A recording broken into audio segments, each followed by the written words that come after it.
की बात है, एक गांव में सफेद साड़ी वाली चुड़ैल का आतंक था। चुड़ैल रात भर गांव में घूमती और गांव का जो भी आदमी उसे दिखाई देता उसे वो घायल कर देती। अरे कोई तो बचाओ, मर गया रे। एक रात हरिया अपने खेत से अपने घर लौट रहा था कि तभी अचानक उसके सामने चुड़ैल आ जाती है। अरे बाप रे, ये चुड़ैल कहाँ से आ गई? आज तो मैं गया काम से।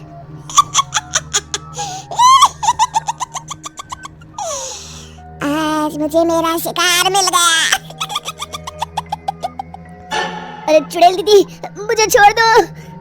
जैसे ही चुड़ैल हरिया की तरफ बढ़ती है, हरिया वहाँ से भाग जाता है और अपने घर के दरवाजे पे पहुँचता है। अरे भगवान, जल्दी से दरवाजा खोलो, मेरे पीछे चुड़ैल पड़ी है।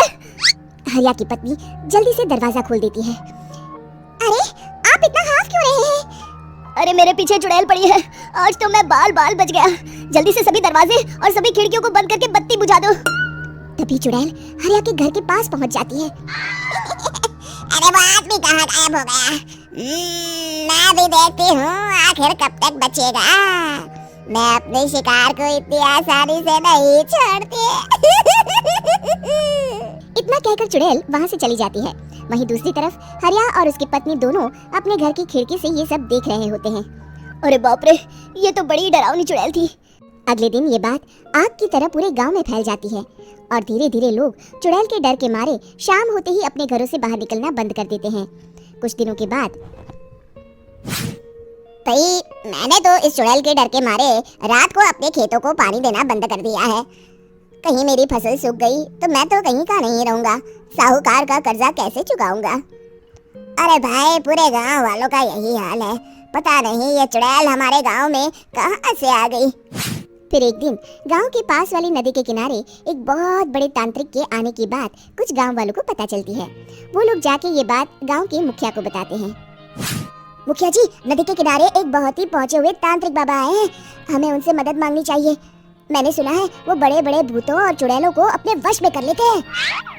मुखिया जी सभी गांव वालों को लेकर उस तांत्रिक के पास पहुंच जाते हैं।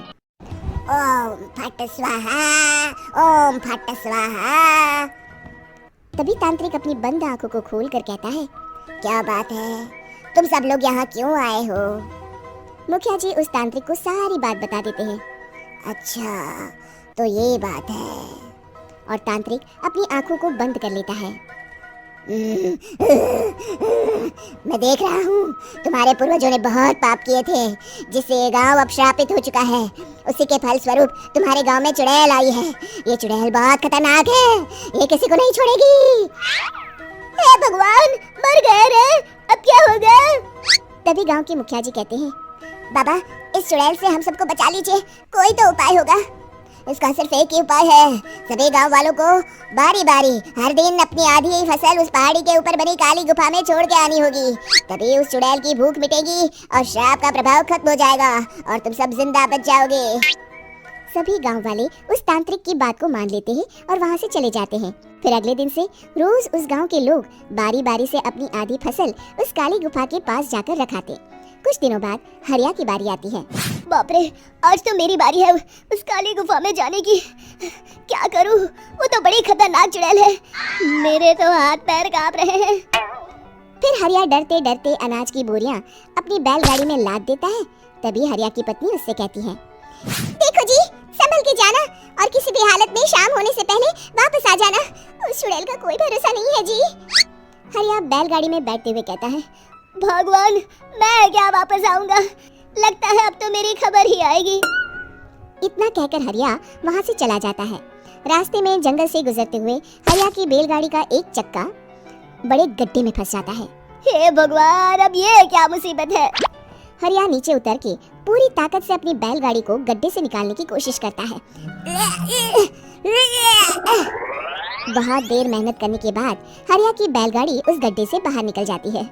हे भगवान, अब तो शाम होने वाली है, आज तो मैं गया काम से। जैसे तैसे हरिया काली गुफा में पहुंच जाता है। अरे मर गया रे, यहाँ तो चारों तरफ डरावना माहौल है। मैंने यहाँ आने में बहुत देर कर दी, कहीं चुड़ैल नाराज ना हो जाए। हरिया अनाज की बोरियां वहां रख के जैसे ही जाने लगता है तभी उसे किसी के आने की आवाज सुनाई देती है। हरिया एक कोने में छुपकर अंदर देखने लगता है। चुड़ैल वहां आती है और फिर अपने चेहरे से नकली चुड़ैल का मुखौटा निकाल देती है। हरिया ये देख के हक्का बक्का रह जाता है। तभी चुड़ैल कहती है, भैया यहाँ आना, आज तो बहुत अनाज आया है, इसे मिलाकर अब हमारे पास ढेर सारा अनाज जमा हो गया है। कल ही हम इसे शहर में बेच आएंगे और माला माल हो जाएंगे।